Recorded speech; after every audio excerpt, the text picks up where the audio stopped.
is Gemma Cass. I'm one of the PAD tutors at the University of Bedfordshire, and I'm going to give you a very brief introduction of what paraphrasing is. So, by the end of today's session, you'll know about why we use references, the difference between quotes and paraphrasing, and how to paraphrase. So, there are three main reasons why it's important to reference in your assignments. First of all, references can help to validate your point of view. So if you're making a claim or an argument about anything in particular, it's always important to use evidence to make that a stronger argument, okay? The next reason is plagiarism. It's very easy to accidentally plagiarise in your work. So if you understand how to reference correctly, you'll avoid plagiarising. The last thing is it's a source for future investigation. So, for example, if anyone reads your work and they're interested to find out more about what this person has said, they can go away and they can locate that information, they can locate that source. So there's two ways for you to reference in text: quoting and paraphrasing. A quotation is when you copy a piece of text word for word from a book or another type of source. You should keep these to an absolute minimum at university by looking to see that you're paraphrasing rather than just copying lengthy texts from somebody else's work. So, as I just mentioned, do not have them too long. That will eat into your word count and ultimately it will affect the mark that you'll get. So paraphrasing is what we're looking to see that you're doing in your assignments. Paraphrasing is when you look at other people's work and you put it into your own words. There's more to paraphrasing than just changing one or two words here and there or cutting out words from a sentence.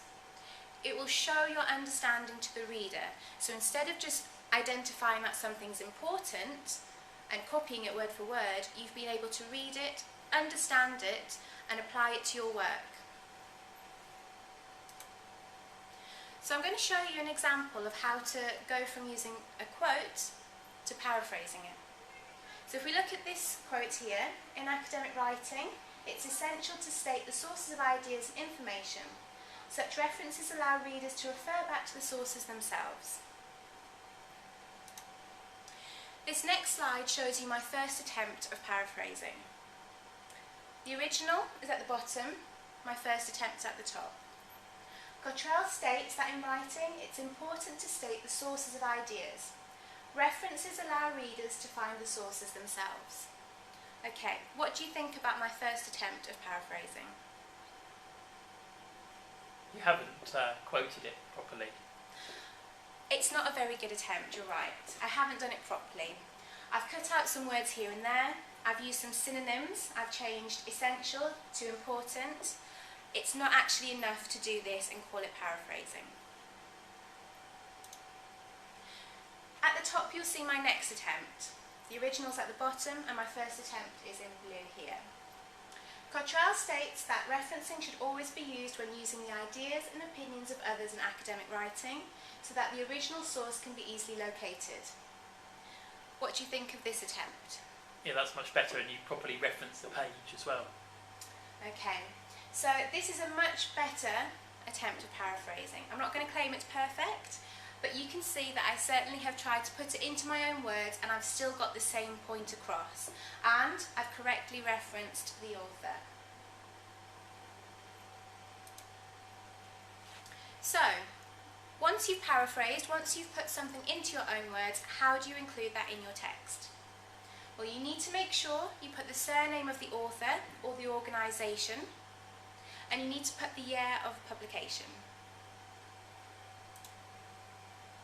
So that will look like this. At the start of a sentence, Cottrell, 2001, stated that plagiarism is a confusing and difficult concept to fully understand.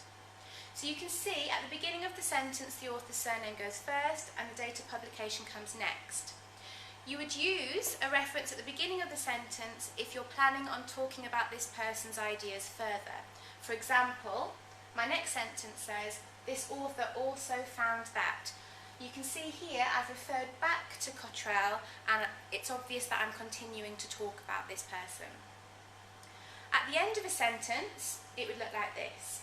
Plagiarism is a confusing and difficult concept to fully understand. Cottrell 2001. If you use a reference at the end of the sentence, it implies that you're only talking about this last sentence, okay? So if you've written a whole paragraph and it's come from Cottrell, it doesn't make that clear. Putting it at the end of the sentence implies you're only talking about this very last sentence, okay? That's very important, and that's how accidental plagiarism can take place. So, to conclude, referencing correctly can really strengthen your assignments and help you to do very well in your course. When you paraphrase, you should write down what the author has said completely in your own words. Remember, it's not enough just to change one or two words here and there. Finally, you must give credit to the person whose idea you're using when you paraphrase, and to do this you must reference it correctly. If you're not sure how to do that correctly, you can have a look at your faculty guidelines available on the LR web. This is what your references would look like in a reference list, but we'll be talking about that next time. Does anyone have any questions? Okay, well thank you very much for listening. I hope that was helpful, and I'll see you again soon.